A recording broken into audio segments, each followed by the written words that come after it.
acuerdo con la encuesta de parametría realizada en mayo del 2012, el 54% de los mexicanos aprueban la implementación de la pena de muerte.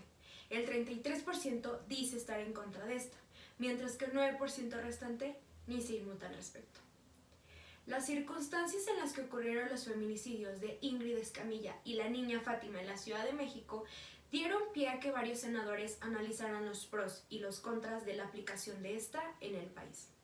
Así que ahora yo les pregunto, ¿realmente se haría justicia o únicamente se violentarían los derechos humanos de los individuos? Mi persona responde al nombre de Temis. Estoy practicando el arte de Demóstenes con el título La injusticia más justa. La historia de la pena de muerte en México es muy antigua y con fuerte raigambre. Se tiene noticia de su existencia desde las culturas precolombinas. En el derecho azteca, las formas de practicar esta irreparable pena eran crueles y dolorosas. Entre ellas destacaban descuartizamiento, decapitación, lapidación, garrote y horca. En la época colonial, en tiempos de Inquisición, esta era conocida como una práctica común junto con la tortura y los castigos corporales, tales como las marcas, los azotes y las estigmaciones. Después de la independencia, la pena capital siguió presente. Ya en el México independiente, en 1835, se redactó el primer código penal del país que consideraba la pena de muerte. El acusado era llevado públicamente al patíbulo en donde era pasado por garrote o por armas. La reforma hecha al Código Penal en 1869 abolió la medida. Sin embargo, fue reinstaurada 2 años después. La condena fue eliminada a nivel federal hasta 1929, según un análisis hecho por el Centro de Estudios Sociales y Opinión Pública de la Cámara de Diputados. En el artículo 22 se consignó la prohibición expresa de esta, en el párrafo en donde se prohíben otras penas sumamente graves como la mutilación, los azotes, garrotes, entre otras más. La pena de muerte siempre ha sido un tema bastante controversial.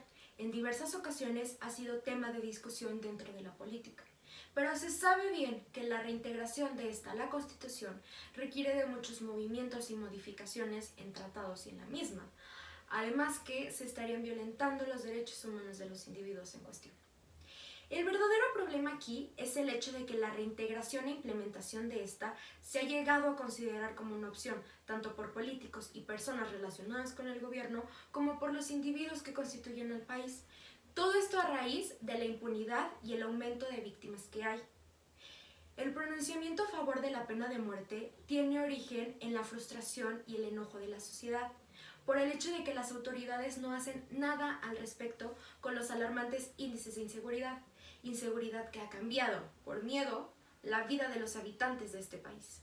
El que esto simplemente no cambiará ni disminuirá nada, ya que, según estadísticas generadas por organismos oficiales, el 98% de los delitos quedan impunes a raíz de la corrupción e incapacidad de las autoridades para hacer frente al panorama que se tiene. Así que ante estos resultados es absurdo pensar que el agravamiento de las penas pueda ser la solución para disminuir la inseguridad y la violencia que se vive día a día. Esto realmente es un trabajo colectivo. Nosotros como ciudadanos debemos exigir y constatar que se haga justicia, hacer ruido y velar por nuestra integridad. Las autoridades deben de tener la capacidad de hacer válido todo lo que exigimos, de protegernos y mantener el orden en la sociedad, para que así se respeten los derechos humanos de las personas y no se vea la necesidad de irse a extremos tan drásticos. Se necesita iniciativa y ganas para lograr cambiar el país, para ser escuchados y hacer justicia frente a las problemáticas que hay. El pueblo debe de ser fuerte y exigirles a las autoridades lo que les corresponde, pero de igual manera hay que ver por él. Hay que poner de nuestra parte e incentivar a los demás a hacerlo, a ser buenas personas y a respetar a todos aquellos que nos rodean. Todos merecemos vivir en paz y en un ambiente sano.